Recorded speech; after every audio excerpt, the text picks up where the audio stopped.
Celtic have just confirmed their new striker signing, and he's already talking about the pressure ahead. Roy Keane has taken aim at Dermot Desmond over how the club handled Brendan Rodgers' exit, calling it the issue with modern football. And there's been controversy around one of our summer signings who's deleted all traces of Celtic from social media. It's been an eventful 24 hours. But first, make sure you like this video and subscribe to the channel for more Celtic content. Celtic winger Sebastian Tunctki has opened up about his struggle playing for Celtic under Wilfried Nancy before heading to the AFCON in December last year.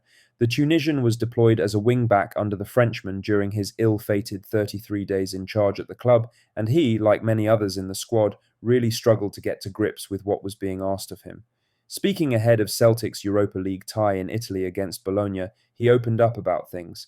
Tunctki said, "As a player, I see myself more as a winger than as a wing-back. So, of course, I can play on my strengths more when I play as a winger. When I played as a wing-back, that was new for me. There was lots of running. So maybe when I had my attacking actions, I wasn't 100% ready for it because it was so much running. Now, as a winger, you are almost standing on the line and waiting on the ball. My style fits more the way we play now." Celtic lost 6 games out of 8 under Nancy, including against Hearts, Rangers, and a League Cup final against St Mirren.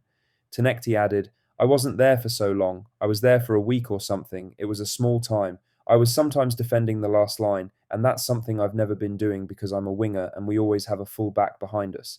That was something I learned and maybe I got better at that. For me, he was a coach who had his own style. As a player, it's really easy to blame everyone like the coaches, but also as a group, we didn't do well in that time. Now, working under Martin O'Neill for the second time this season, he is more comfortable with what is being asked of him on the field. He said, I'm playing where the coach wants me to play. If that's on the right or on the left, that's okay for me. I played a little bit on the right when I played in Norway. I can play on both wings, but of course I think my strongest side is on the left." Tunctki came into the squad in September last year and gave a bit of life to the attack. However, his star began to fade, even under O'Neill's first interim spell. The Nancy era proved very difficult for him, but now he has come back from the AFCON, he does appear to have a spring in his step. Now for the main story, as Celtic have finally landed their striker. The club confirmed on Thursday afternoon that Thomas Kvankara has joined on loan until the end of the season, bringing an end to a long and increasingly uncomfortable search for a recognised number 9. The 25-year-old arrives from Borussia Mönchengladbach, with the final details completed after his arrival in Glasgow earlier this week. Kvankara spoke to Celtic TV after sealing the move and made no attempt to hide his excitement at the size and stature of the club he is joining. The new boy said, "It's a massive honour to sign for this club. I am so excited to get started and make my own contribution to the team. We have lots of challenges ahead of us, and I am ready to get going and do everything I can to meet these and bring success to our brilliant supporters. Celtic is one of the great names in world football, and I am delighted to be here to play my part."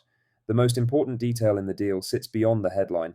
As reported by Florian Plettenberg, Celtic have secured an option to buy clause set at €8 million should they decide to make the move permanent in the summer.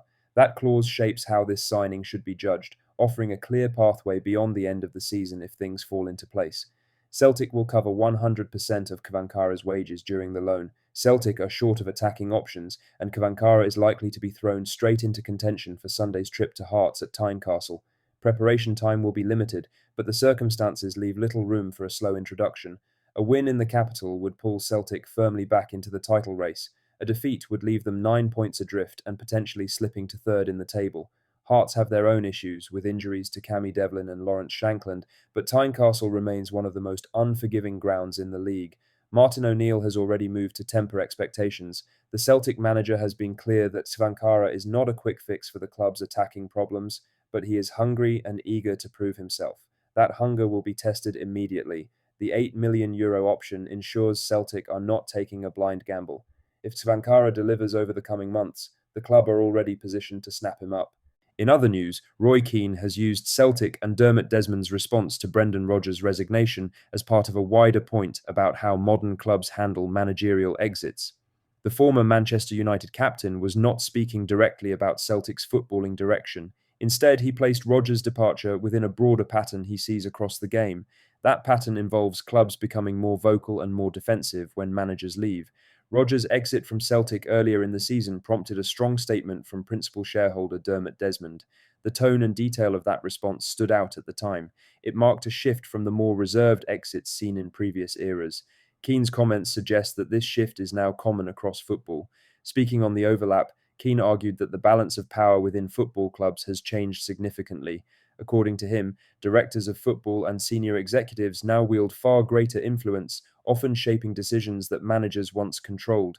Keane suggested that this environment makes life increasingly difficult for experienced coaches who may find themselves answering to figures with little on pitch background while having limited say over recruitment. He described this dynamic as a growing challenge for managers trying to do their jobs effectively. Keane referenced the Celtic situation while discussing tensions between managers and those above them. His comments touched on authority, friction, and how public statements can shape perception. He said on the overlap, "That's my thing about Wilcox, director of football at Manchester United, and Amorim. I hope he didn't sack him because they had an argument. I hope they sacked him on the back of the results. I was critical of Maresca coming out and all the cryptic comments. I don't like that, but if you're a sporting director and you want to top manager, talking all those big beast managers that we've had in the past and we've had in the last few years, there's going to be friction." Well, the last few months, if you look at Celtic, look at Brendan leaving Celtic. Now, when managers are leaving, the clubs are making statements about managers. My goodness. So that's the issue. Keane's choice to single out Celtic shows how widely the Rodgers situation was noticed. In doing so, he framed Desmond's response as part of a wider trend rather than an isolated case. Lastly, Michel-Ange Balikwisha has been at the centre of social media controversy after deleting all traces of Celtic from his Instagram account. The winger was nowhere to be seen in Celtic's squad on Wednesday night against Falkirk. He returned to Glasgow after DR Congo were knocked out of the Africa Cup of Nations, but hasn't been included in matchday squads since. Celtic's win against Falkirk on Wednesday night was gritty, but Balikwisha wasn't even named among the substitutes. It is a perfect image of how his time has gone in Glasgow so far, and it appears that he hasn't taken it well. Social media is a powerful tool and can often provide an insight into how someone is feeling.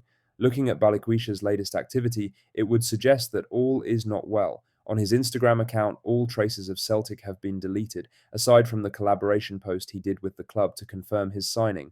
Balikwisha was by all accounts a player we tracked for 2 whole years, before eventually splashing out upwards of £5 million on the former Belgian under-21 international in the summer. Unfortunately for Michel-Ange and the supporters, the now DR Congo international hasn't even come close to justifying that time and outlay, as he's struggled to make any sort of impact. Indeed, he struggles to even make it off the bench in most games. Despite starting at Ibrox not long after signing, he has barely been given a sniff of first-team opportunities, with most of his registered appearances coming from the bench in European competition. It rightly raises questions over our recruitment strategy, especially since 3 different Celtic managers don't seem to fancy Michel-Ange.